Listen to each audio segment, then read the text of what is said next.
अस्सलाम वालेकुम दोस्तों, उम्मीद करता हूँ आप सब खैरियत से होंगे।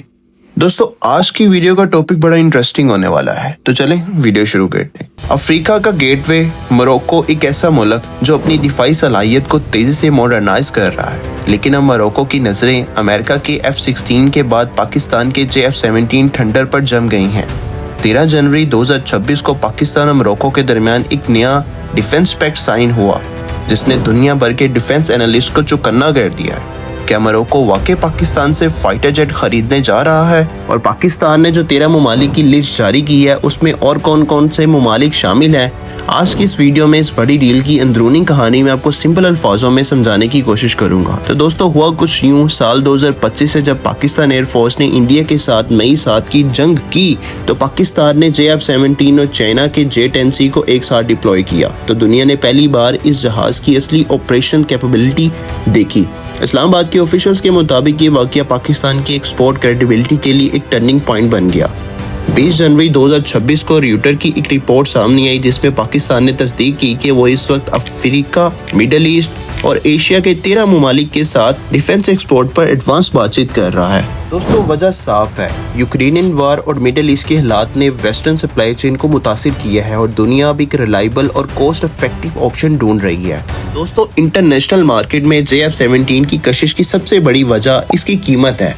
जहां अमेरिका और यूरोपियन फाइटर जेट की कीमत तकरीबन 60 से 70 मिलियन डॉलर है, वहां J-F-17 के एक यूनिट प्राइस तकरीबन 25 से 30 मिलियन डॉलर है। दोस्तों वेस्टर्न जेट इससे 3 गुना ज्यादा महंगा है। वो एयरफोर्स जिनके पास बजट लिमिटेड है मगर वो टेक्नोलॉजी पर कंप्रोमाइज नहीं करना चाहती, उनके लिए J-F-17 थंडर एक परफेक्ट चॉइस बन चुका है। लेकिन बात सिर्फ जहाज की नहीं है दोस्तों, पाकिस्तान अब पूरा डिफेंस पैकेज ऑफर कर रहा है। अब वापस आते हैं दोस्तों मोरक्को पर। 13 जनवरी 2026 को राबत में पाकिस्तान के डिफेंस मिनिस्टर और मोरक्को ऑफिशियल्स के दरमियान एक अहम डिफेंस पैक्ट साइन हुआ। इस एग्रीमेंट में training, joint exercise, cyber security और मिलिट्री हेल्थ सर्विस शामिल है। लेकिन सबसे अहम सवाल ये है, क्या मोरक्को J-F-17 थंडर को एडजस्ट कर पाएगा? रॉयल मोरक्को एयरफोर्स इस वक्त ज्यादातर अमेरिकन F-16 फाइटिंग फाल्कन पर इन्हिसार करती है। उन्होंने हाल ही में 25 नए F-16 ब्लॉक 70-72 खरीदे हैं। दोस्तों मेरे मुताबिक J-F-17 को शामिल करने के लिए मोरक्को को इंटीग्रेशन कॉस्ट और वेपन कंपैटिबिलिटी का एहतियात से जायजा लेना होगा। तहम पाकिस्तान और मोरक्को के दरमियान बढ़ती हुई काउंटर टेररिज्म एक्सरसाइज इशारा दे रही है कि ताल्लुकात सिर्फ कागजी नहीं बल्कि बहुत गहरे हो रहे हैं। दोस्तों रिक्रूटर की रिपोर्ट ने वाजिया किया है कि पाकिस्तान सिर्फ मोरक्को तक महदूद नहीं है। इन 13 ममालिक की लिस्ट में Saudi Arabia, Indonesia, Nigeria, Ethiopia, Sudan और ईस्टर्न लीबिया जैसे नाम शामिल है। बांग्लादेश और ईरान के साथ पहले ही बातचीत चल रही है। स्ट्रेटजी दोस्तों अब बदल चुकी है, सिर्फ जहाज नहीं बेचा जा रहा बल्कि wide ranking defence package offer किया जा रहा है।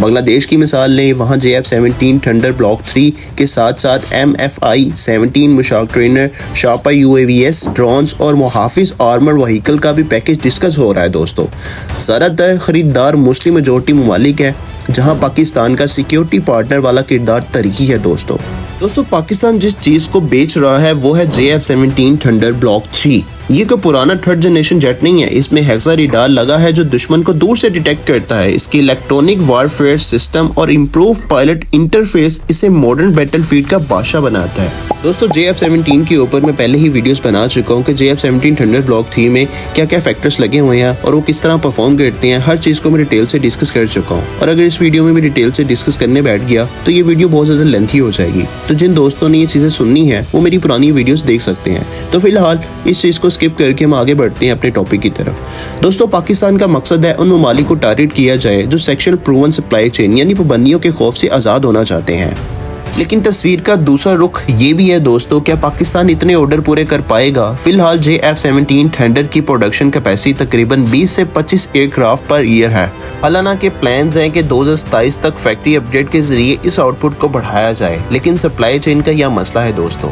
वो मसला ये है कि पॉलिटिकल कंस्ट्रेंट है। चूंकि ये चाइना के साथ को प्रोडक्शन है, इसीलिए कुछ जगहों पर एक्सपोर्ट अप्रूवल सेंसिटिव होती है, खास तौर पर लीबिया और सूडान के दरफुर रीजन जैसे इलाके जहां यूएन की आर्म्स पर पाबंदियां हैं। वहां पाकिस्तान को बहुत फूंक फूंक पर कदम रखना पड़ता है। दोस्तों पाकिस्तान की कोशिश है कि डिफेंस एक्सपोर्ट को मुल्क के लिए एक मुस्तकिल रेवेन्यू स्ट्रीम बनाया जाए। मोरक्को के साथ ये नया डिफेंस पैक्ट और 13 ममालिक के साथ चलने वाली बातचीत ये साबित करती है कि 2025 के बाद पाकिस्तान डिफेंस मार्केट में एक बड़ा खिलाड़ी बनकर उभर रहा है। आपका क्या ख्याल है, क्या मोरक्को F-16 के साथ JF-17 को अपनी फ्लाइट का हिस्सा बना पाएगा?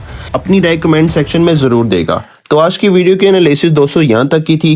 वीडियो पसंद आई हो तो इसको लाइक करें, अपने दोस्तों के साथ शेयर करें और हमारे इस चैनल को सेफ और पाक न्यूज़ को सब्सक्राइब करना मत भूलेगा। मिलती है अगली वीडियो में, तब तक के लिए अल्लाह हाफिज।